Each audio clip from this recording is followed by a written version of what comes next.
કેટલો વરસાદ નોંધાયો છે, કયા વિસ્તારમાં કેટલો વરસાદ વરસ્યો છે તેના પર એકવાર નજર કરી લઈએ। દ્વારકા જિલ્લામાં રાજ્યનો સૌથી ઓછો વરસાદ 6.3% વરસાદ નોંધાયો છે। હવે ભાણવડ તાલુકા પર નજર કરીએ તો ત્યાં આગળ અત્યાર સુધી 9.4% વરસાદ નોંધાયો છે। દ્વારકામાં 2.3% વરસાદ નોંધાયો છે। કલ્યાણપુર પર નજર કરીએ તો કલ્યાણપુરમાં 3.4% વરસાદ નોંધાયો છે।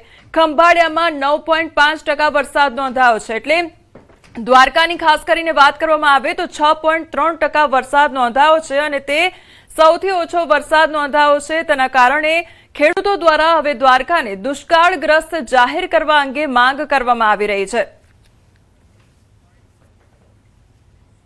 પ્રાંત ઓફિસર સાહેબને આ રજૂઆત કરવા આવ્યા છે કે દેવભૂમિ દ્વારકા જિલ્લામાં આ વર્ષે વરસાદ 5-10% હોવાને કારણે પૂરતા પ્રમાણમાં વરસાદ છે નહીં, એટલે દ્વારકા જિલ્લાને દુષ્કાળગ્રસ્ત જાહેર કરવામાં આવે અને ખેડૂતોને ચાલુ વર્ષનો પાક ધિરાણ માફ કરવામાં આવે અને પશુપાલકોને માટે યોગ્ય પ્રમાણમાં ઘાસ ડેપો શરૂ કરવામાં આવે અને પશુ અને પ્રજા માટે પાણીની વ્યવસ્થા કરવામાં આવે। સંવાદદાતા મુકુંદ અમારી સાથે જોડાઈ ગયા છે। મુકુંદ, દ્વારકાના ખેડૂતોની આખરે શું માંગ સામે આવી રહી છે? તો દેવભૂમિ દ્વારકા જિલ્લામાં વરસાદની ઘટ લઈને ક્યાંક ને ક્યાંક ખેડૂતોની હાલત છે તે કફોડી બની છે।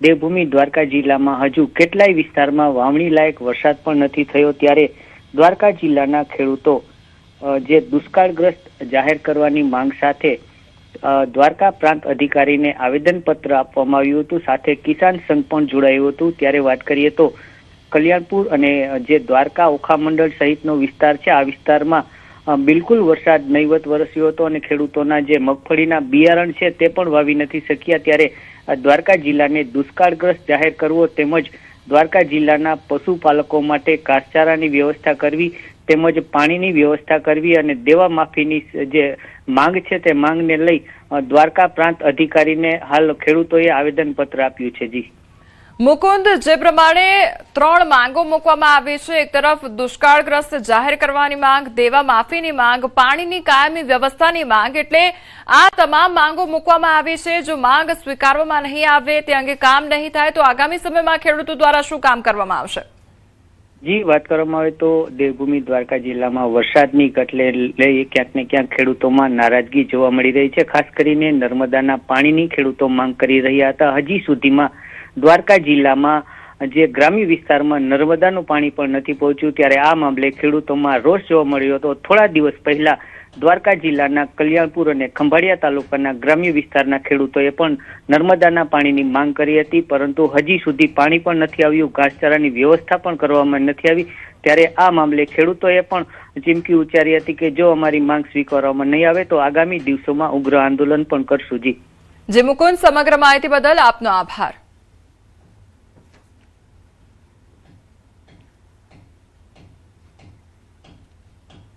નવસારીના ગણદેવી તાલુકામાં તાજેતરના વિનાશક પૂરે 14 કાંઠા વિસ્તારના ગામોમાં ભારે તારાજી સર્જી કાઢી છે। સ્થાનિકોએ પૂરનું કારણ કુદરતી કરતા માનવ સર્જિત વધુ હોવાનો આક્ષેપ કર્યો છે।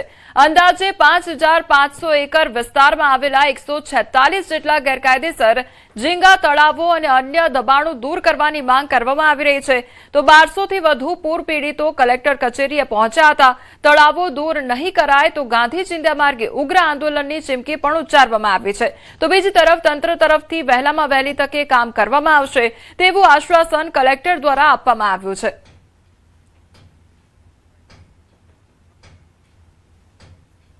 2022 જે ફ્લડ આવ્યું ત્યારથી અમે કલેક્ટર કચેરી પર આવેદનપત્ર આપીને રજૂઆત કરીએ છીએ સાહેબ કે અમારા વિસ્તારમાં જે પૂરના પાણી આવે છે એ નીકળવા માટે જે મેંદરભાટ વિસ્તારોમાં છે તે ઝીંગા તળાવો જે બનેલા છે આડેધડ, એ અમારા કુદરતી કાળાઓ જે છે એ પૂરીને બનાવવામાં આવેલા છે, જેના કારણે જે પૂરના પાણીઓ અમારા ગામમાં જે ફરી વળે છે એને અંબિકા નદી સિવાય જે બીજો રસ્તો મળતો હતો તે હવે હાલમાં અત્યારે બંધ છે। જે પણ હોય દરેક ઝીંગા તળાવ દૂર કરવાની અમારી માંગણી છે। જો એ નહીં કરવામાં આવે तो हमें હવે પછી આગળ ગાંધી ચિંધ્યા માં आगे आंदोलन करेंगे। ये कि जो भी इलीगल श्रिम्प फार्मर झींगा फार्मिंग जो होती है उसके विरुद्ध कार्यवाही की जाए, जो लीगल जिनको परमिशन दी गई हैं उनका भी सर्वे किया जाए, जो भी इंफ्रास्ट्रक्चर के प्रोजेक्ट सरकार कर रही है उनमें भी योग्य लेवल मेंटेन हो, ऐसी मॉनिटरिंग की जाए। इस तरह की कुछ मांगे मेरे समक्ष रखी गई हैं। मैं आप सबको ये अवगत कराना चाहता हूँ कि पूर्व में भी जिला प्रशासन ने जलालपुर में, मेंधर में इलीगल झींगा तालाबों पे प्रत्याशित कार्रवाई की है। जैसे ही पानी निकलता है और मशीनरी मूव करना हमारे लिए एक्सेसिबल होता है, तुरंत हम सारे इलीगल झींगा तालाबों पर पूरे जिले में ये कार्रवाई करेंगे। બંગાળની ખાડી નજીક બન્યું નવું ડિપ્રેશન. હાલ પશ્ચિમ બંગાળમાં સક્રિય છે ડિપ્રેશન. ઉત્તર પશ્ચિમ દિશામાં આગળ વધે તેવી શક્યતા પણ સેવાઈ રહી છે.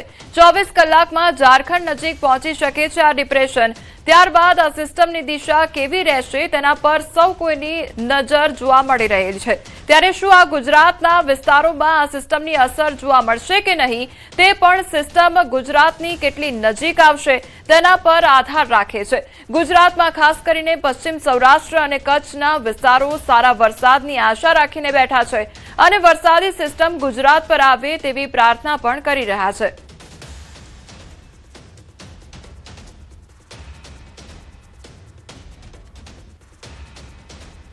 હવામાન વિભાગ દ્વારા આગાહી કરવામાં આવી છે. આગામી 7 દિવસ વરસાદને લઈને આગાહી કરવામાં આવી છે. Shear zone, western disturbance, depression, monsoon trough, cyclonic circulation, Mahisagar, Dahod, Chhota Udepur, Narmada, Tapi, Dang, Navsari, Daman, Dadra Nagar હવેલીમાં ભારે વરસાદની આગાહી કરવામાં આવી છે.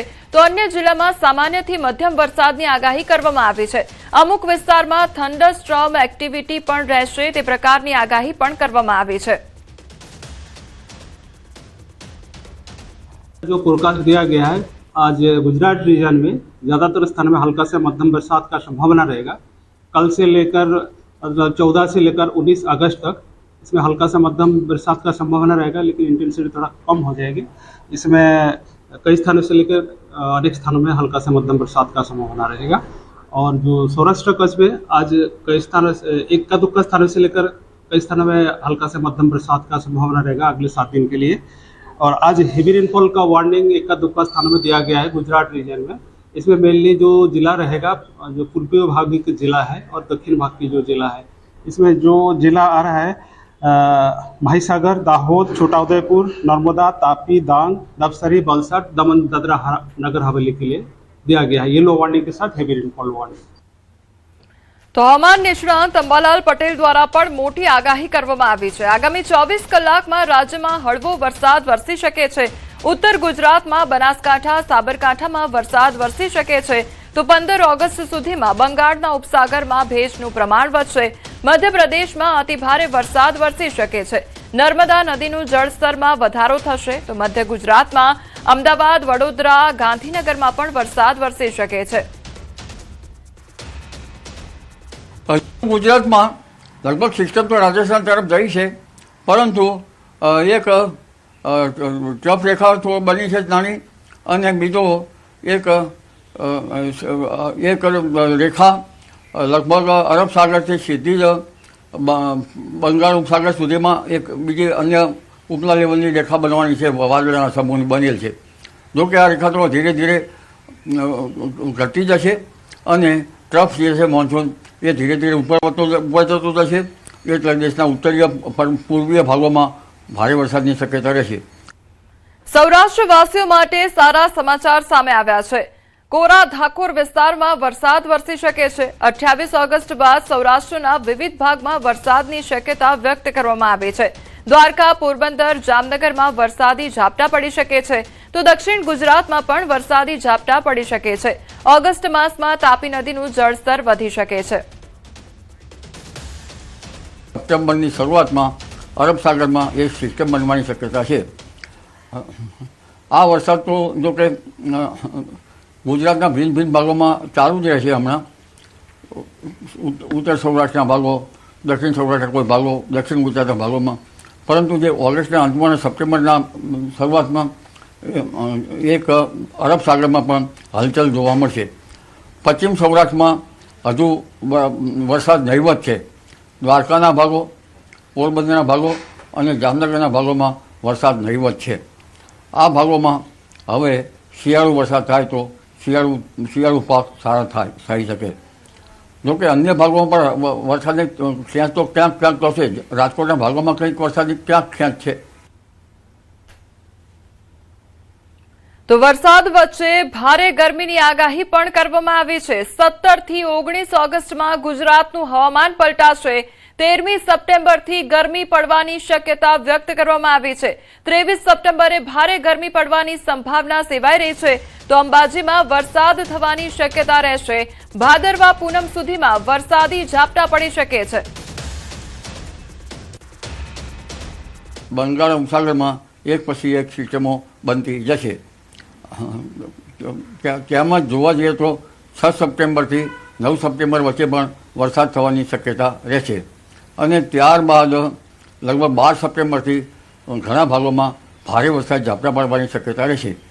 13 સપ્ટેમ્બરમાં ગરમી પડવાની શક્યતા રહેશે અને આ તેમજ તારીખ 23મી સપ્ટેમ્બરે ભારે ગરમી પડવાની શક્યતા રહેશે। 10મી ઓક્ટોબર સુધી ગરમી રહેશે। આ ગરમીના કારણે બંગાળ ઉપસાગર અને અરબ સાગરમાં સિસ્ટમો બનવાની શક્યતા રહેશે હલચલના કારણે, જેના કારણે સપ્ટેમ્બર માસ ભારે ઝાપટાનો રહી શકે। પશ્ચિમ સૌરાષ્ટ્રમાં પણ ઝાપટા પડી શકવાની શક્યતા રહે। ગણેશ ચતુર્થીને લઈને પણ મોટી આગાહી કરવામાં આવી છે। ભક્તો માટે માઠા સમાચાર સામે આવ્યા છે। તહેવારમાં ભારે વરસાદ વરસશે, તો સપ્ટેમ્બરની શરૂઆતમાં અરબ સાગરમાં સિસ્ટમ સક્રિય જોવા મળી રહી છે। 6 થી 9 સપ્ટેમ્બરમાં વરસાદ વરસી શકે છે।